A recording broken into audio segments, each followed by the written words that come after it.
Eh bien, salut à tous, à toutes et entre les deux, bien sûr, j'espère que vous allez aussi bien que moi. Et aujourd'hui, oui, je vous retrouve en mode portrait, mais pour une raison très particulière et normale même. En effet, je vais vous parler aujourd'hui d'un thème qui me tient à cœur pour ce Nice Device 4. Je vais vous parler de mes liseuses. Ouais, let's go. Ça n'a pas l'air très fun, dit comme ça, et je sais pas si ça va être fun. Je précise parce que du coup, ici, il n'y aurait pas d'informations techniques à part vers la fin, vous allez comprendre. Mais du coup, oui, je vais vous parler de mes 4 liseuses. Oui, ça fait beaucoup. Et du coup, je ne donne pas plus d'informations parce que vous allez comprendre que le but de cette vidéo est donc de faire comprendre là où est la limite de la liseuse. Parce que la liseuse, on pense peut-être tous avoir une idée de ce que c'est, mais pas les fabricants apparemment. Et donc, pour commencer, je vais vous parler donc, oui, de la Rakuten Kobo. C'est à l'envers pour vous, mais voilà. Vous faites avec, hein, c'est le côté miroir, le côté reflet, qui est avec le fait que je filme avec mon téléphone. Bref, tout ça donc pour dire que cette Rakuten Kobo, je suis actuellement en train de dire le joueur d'échecs de Maelzel, de Edgar Allan Poe, mais on s'en fout. Ici, le plus important étant que, justement, c'est la première liseuse que j'ai eue. Voilà à peu près à quoi ça ressemble. Donc, je vais pas montrer la batterie ni rien. Mais ici, du coup, je vous montre qu'il y a 4 catégories pour une liseuse. Ici, l'accueil, les livres que je détiens, la boutique, où acheter de nouveaux livres, et ce qui est en plus, et qui viendra justement argumenter tout ce que j'ai à dire. Ici, pour l'accueil, il n'y a rien de plus intéressant qu'ici. Genre vraiment, je vous le dis. Ensuite, ici, pour mes livres, c'est enfin très intéressant. On voit par exemple tous les livres que je peux avoir. C'est vraiment le plus intéressant, disons-le. C'est même l'endroit principal. Mais donc, ici, on peut voir que je peux catégoriser par auteur. Là, je vais un peu plus mettre. Ouais, c'est assez embêtant que ce soit à l'envers pour vous, mais en tout cas, du coup, il y a une catégorie juste pour faire pour les livres que j'ai, pour les auteurs, pour les séries, pour les collections. Parce que les collections, c'est ce que j'invente. Mais du coup, ici, ce qui est assez intéressant, c'est que du coup, c'est une liseuse bête et méchante. Ici, d'en découvrir, c'est donc, comme je vous ai dit, la boutique, où je peux acheter donc d'autres livres. Mais ici, par exemple, même dans le plus, donc qui est ce qui pourrait être en bas, mais qui est en plus. Là, j'essaye de vous montrer et vous essayez de lire avec un miroir. Bon courage à vous. C'est marqué ma wishlist, mes articles, activités, fonctionnalités bêta, les paramètres et l'aide. Et donc ici, qu'est-ce qui est intéressant, c'est que justement, le truc le plus intéressant, on va être franc, selon moi bien sûr, c'est le fait que on puisse regarder ce qu'il y a dans activité en fait. Parce que mes articles, c'est quelque chose que je n'ai pas encore très bien vu, mais j'imagine que c'est si on veut noter des trucs pour que d'autres personnes ayant un compte Rakuten Kobo puissent voir nos articles sur les livres. Pour ceux qui font peut-être des critiques littéraires, ça peut être intéressant. Peut-être que je ferai ça. Mais du coup, après, il y a les paramètres aussi qui sont aussi très importants. Mais vous comprenez ce que je veux dire par important. En tout cas, donc, on a toutes ces informations-là. Et donc, dans cette activité, par exemple, on peut voir, du coup, pour le dernier livre en cours et toutes les dernières informations. Là, par exemple, c'est les informations sur le livre, mais on s'en fiche un peu. Là, c'est les informations sur ma lecture de ce livre. Et après, ça, pour mes lectures globales. Voilà. C'est pas que c'est pas ouf. C'est juste que c'est justement le minimum syndical. Mais, pour le coup, par rapport à tout ce que je pourrais vous montrer après, c'est amplement suffisant. Et c'est ce qui fait une liseuse, en fait. Pourtant, on va monter à une étape supérieure déjà, oui, parce que même si du coup on va en revenir et que ça sera toujours plus over the top et toujours de plus en plus exagéré, on va continuer donc dans du basique, même encore plus basique. Vous reconnaissez le logo, forcément, c'est le logo d'Amazon. Et fait un sourire. Voilà. Et oui, du coup c'est la Kindle. Alors j'en ai pris une d'à peu près la même taille, comme la troisième liseuse, parce que j'essaye justement de prendre que ça à peu près la même taille. C'est plus logique, en quelque sorte. À part si c'est que pour moi, ça. Mais oui, du coup c'est même pour ça que je préviens, j'ai failli prendre une 5e liseuse, mais étant trop grande, j'ai décidé de ne pas le faire. Ensuite, ici du coup vous voyez la couverture de ce qui s'appelle, je vous le traduis, Yora, Pearl Harbor, rien à voir avec ce qui s'est passé pendant la Seconde Guerre mondiale, Descent Record. Et donc, ici, c'est donc, oui, comme vous le voyez sûrement à la couverture, c'est un manga. Je suis très peu manga, mais ça c'est la couverture du premier tome du manga Nier Automata, enfin d'une histoire de Nier Automata. Et comme j'aime beaucoup le jeu Nier Automata, je voulais lire les mangas pour comprendre au moins si c'était aussi bien comme l'animé, et j'aime beaucoup quand même. Voilà. Mais donc oui, cette liseuse, qu'est-ce qu'elle a en plus de l'autre? C'est que celle-ci a énormément de mal à faire apparaître les images. Ce qui est con. Mais voilà, encore une fois, c'est une liseuse. C'est pas une imageuse, c'est une liseuse. Pourtant, on peut donc lire des mangas sur ce type de liseuse, sur la Kindle. Et donc, c'est encore une fois une étape supérieure donc. Mais ça reste tout aussi propre. Franchement, même cette taille qui paraît encore une fois minuscule, hein, je précise que c'est 6 pouces, c'est vrai que c'est petit. On va se le dire. Je parle pas de... Mais oui, c'est petit. Mais en vrai, ça va. Franchement, pour de la lecture, je m'attendais à bien pire. Pour de la lecture de livres noirs, comme sur la première liseuse du coup de Rakuten, ça va amplement. Pour la seconde, bon, pour la seconde, ça va aussi. Mais j'avoue que du coup, ça fait un peu plus bizarre également. Ensuite, donc, ma 3e liseuse, je vous le montre ici, c'est une de Vivio. Et c'est même, attention, une spécifique, c'est la Vivio Color. Oui, parce que après avoir eu une liseuse qui ne lisait que des livres noirs, après être donc passé à une qui pouvait lire des mangas ou des livres avec des images, mais les images, par la plupart du temps, ce ne sont pas donc en noir et blanc, à part les mangas, c'est pour ça que j'ai dit que c'était pour ça, c'est donc une liseuse couleur. Et aussi, Cocorico, elle est française. La différence étant que la première, Rakuten, c'est japonais, la seconde, Amazon, c'est américain, même si, comme celle-ci et comme l'autre, la 4e et dernière liseuse la plus absurde, ça reste néanmoins fait en Chine, faut pas déconner. Du coup, oui, voilà. On va pas parler de géopolitique ici, hein, on se calme tout de suite. Mais oui, voilà, faut quand même le dire. Et donc, ici, pour cette Vivio Color, qui est quand même très intéressante, et oui, c'est même pour ça qu'avant, si vous ne compreniez pas pourquoi le reste de la vidéo était en noir et blanc, c'était pour ça. Parce que justement, il y a une liseuse couleur, et qui du coup met la couleur pour cette vidéo, je trouve ça intéressant. Et bien sûr, du coup, tout est en portrait pour faire la distinction avec d'anciennes vidéos, ou même dans les vidéos où je parlais des téléphones, où je faisais ma conclusion sur tout ça, malgré tout, j'étais un moment quand même en paysage, il me semble, pour introduire et pour conclure. En tout cas, donc, oui, cette Vivio Color que je vais allumer donc pour vous montrer un peu plus comment ça se passe en couleur et comment ça peut être plus agréable, d'une certaine manière. Je vous ai pas montré pour les autres parce que ce n'était pas utile, mais ici, il faut prendre en compte que c'est vraiment un plus. Alors, le truc, c'est que, du coup, on peut voir que malgré tout, il faut de l'optimisation et il y aura un autre gros problème sur cette Vivio Color.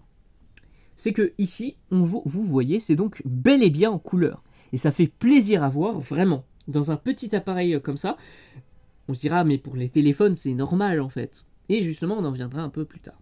Parce que ici, justement, c'est une liseuse qui est donc en couleur et ça fait un bien fou en fait. Je ne sais pas si vous vous rendez compte, mais par rapport à ces deux autres-là, en fait, c'est à peu près la fusion des deux. Je peux faire ce que pouvaient faire ces deux-là avec celle-ci. À la seule différence que, énorme gros problème que je vous préviens sur celle-ci, si vous vous dites mais ça peut être elle la meilleure liseuse, c'est le fait que je vous montre ici, c'est son branchement. Alors, ici c'est pour l'allumer, hein, c'est son bouton. Autre que ces boutons ici, ces différents boutons ici qui sont revenir au menu, les options et tourner les pages. Ce qui peut être intéressant hein, sur un petit format comme ça en vrai, par rapport aux autres. Celles-ci, la Rakuten et la Kobo qui ont plusieurs gammes, il faut attendre les plus grosses gammes hein, pour avoir les boutons physiques. Donc c'est pas un moins. Mais là où est le moins, c'est que du coup, avec ici pour brancher, ce n'est pas de l'USB type C. C'est du micro USB.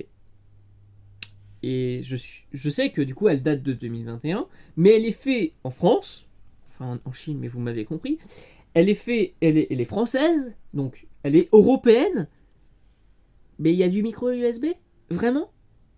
Alors que l'Union Européenne fait chier Apple pour faire casser son Lightning pour faire du USB type C?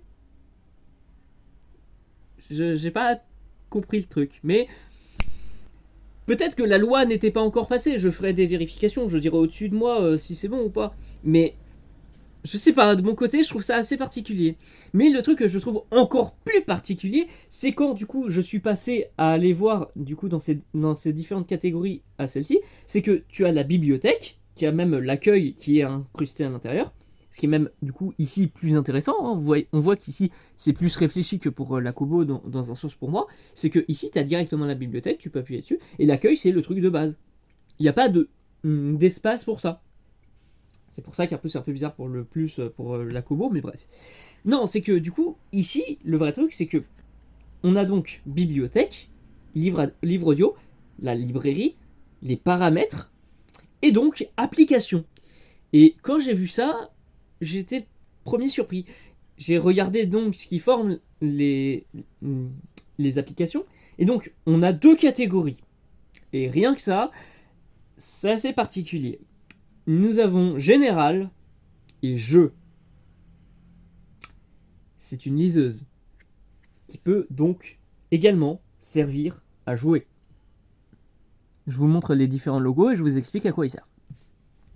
Donc, on a en général actualité, calculatrice, une liseuse qui fait calculatrice, oui, c'est dictionnaire. Bon, jusque-là, ok, ça va. Les deux autres liseuses avaient aussi des dictionnaires intégrés. Donc pour l'instant, ça va. Galerie, horloge et calendrier, lecteur audio, navigateur. Alors je précise que c'est aussi un autre pas que j'avais pas dit entre les deux. Celle-ci en a, mais en tant que fonctionnalité bêta qui n'est pas très reconnue par Kobo eux-mêmes. Ils le disent, mais bon. Et celle-ci peut réellement te permettre d'aller sur Internet. Mais là, ça reconnaît, je crois, comme du Android 4 points, il me semble. Donc la plupart des choses ne sont pas très utiles là-dessus. Mais bref, je vais continuer avec ça parce que déjà le navigateur de coup fonctionne mieux. Mais donc on a aussi des notes qui sont ici pas comme un bloc-notes, mais bizarrement c'est forcément les seules notes que tu as mis sur les textes. Par rapport aux autres, je comprends pas vraiment, mais ok. Ensuite donc, on a comme jeu du coloriage, un scribble, un solitaire, un sudoku, pardon, et des échecs. Alors, c'est des jeux dits pour mamie, on est bien d'accord, comme on dit que les liseuses sont pour mamie, mais il faut reconnaître qu'il faut s'y connaître en technologie pour avoir des liseuses. Malgré tout, c'est les chiffres de vente. Mais bref, tout ça pour dire que donc oui, on avait ce type d'application, et en fait, quand j'avais vu ça, je me disais, mais c'est plus forcément une liseuse, c'est presque même plus un smartphone. Ah oui, tu voudrais un nouveau smartphone. Ah ouais, oui, c'est une liseuse. Voilà la dernière liseuse que je veux vous présenter, la plus absurde de toutes. Regardez, il y a vraiment ici une caméra, il y a aussi vraiment de quoi mettre du son. Alors le fond c'est un chat parce que j'adore les chats, mais laissez tomber. Ici c'est du coup l'écran, vous voyez que c'est vraiment un écran de liseuse, hein, ça vous rappelle peut-être justement dans la même colorimétrie. Et c'est pour ça qu'on est retourné en noir et blanc hein, d'ailleurs, pour ceux qui regardent du coup la vidéo et qui ne font pas autre chose à côté. Mais du coup oui, c'est vraiment une liseuse. Et même... pour continuer là-dessus, dans le plus absurde, on a ça. On a un appareil photo. C'est pas une blague.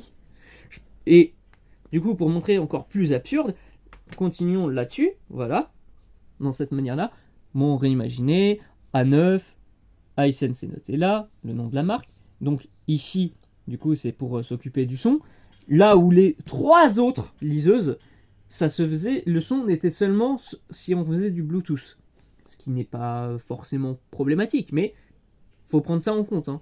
Et il n'y avait pas de port jack comme il y en a un ici. Mais surtout, en continuant là-dessus, dans l'autre sens. Je ne rigole pas. Ici, je ne sais pas si vous connaissez ça, mais normalement, si vous avez un smartphone, oui. C'est là où vous mettez la carte SIM. On peut mettre une carte SIM sur cette liseuse. Voilà, iSense, du coup, avec Android. Et c'est avec Android 11.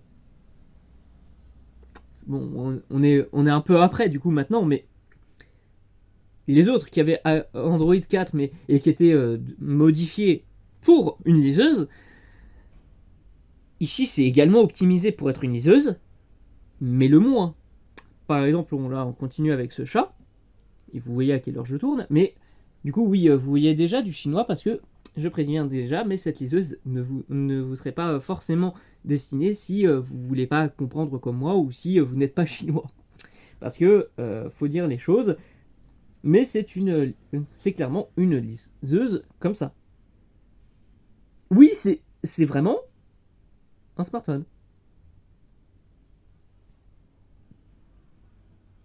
Oui, c'est... Et du coup, là, comme vous voyez, pour ceux qui ont des liseuses, c'est comme ça aussi qu'il se passe quand on tourne une page dans une liseuse. Mais voilà. On a réellement ce fonctionnement-là de cette liseuse. Et comme vous voyez ici, là, il y a donc réellement... Oula, oui, j'ai fait... Excusez. On a réellement pour appeler, pour envoyer des messages, les paramètres, et même à côté, on a de quoi faire des photos. Salut. On peut du coup littéralement prendre des photos avec cette liseuse. Mais donc oui, ça reste littéralement une liseuse. Tout est optimisé pour ça. Par exemple, comme je vous avais vu, j'ai Chrome, mais ça n'empêche que, par exemple, ici on a e-ink, qui est donc le type d'écran qu'il y a, browser, et du coup il y a aussi de quoi avoir des lumières et tout le bordel. Donc tout ça pour dire que oui, c'est un smartphone. Et oui, c'est une liseuse. C'est un entre-deux, on va dire. Mais surtout, le truc que je retiens là-dessus, c'est que donc, dans la manière dont on a fait les liseuses au fur et à mesure, ce ne sont plus des liseuses. Ce qui reste pour dire que c'est une liseuse, c'est le type d'écran. En fait, c'est plus forcément parce que les fonctionnalités qu'on donne à une liseuse, ça a été tellement devenu des smartphones, avec les fonctionnalités bien sûr du coup, qu'on en a réellement fait des smartphones. Donc voilà, je vais arrêter cette vidéo là pour après vous avoir montré mes 4 liseuses, et avec la dernière des plus absurdes. Mais voilà, j'espère que du coup, malgré tout, cette vidéo vous aura plu, pour comprendre un vrai monde, le monde des liseuses, mais d'une manière assez saugrenue, et d'une manière que peut-être, j'espère que vous ne connaissiez pas, pour que je vous l'apprenne. Parce que je sais que Kindle et Kobo sont giga connus, hein. C'est vraiment eux qui se font les plus grandes parts de marché dans ce domaine-là. Donc même pour ceux qui connaissaient le domaine des liseuses, j'espère que je vous ai appris un truc. En tout cas, moi je suis très content de vous avoir fait cette vidéo. Et je vous retrouve donc dans une prochaine vidéo. Nice device ou pas? Bye!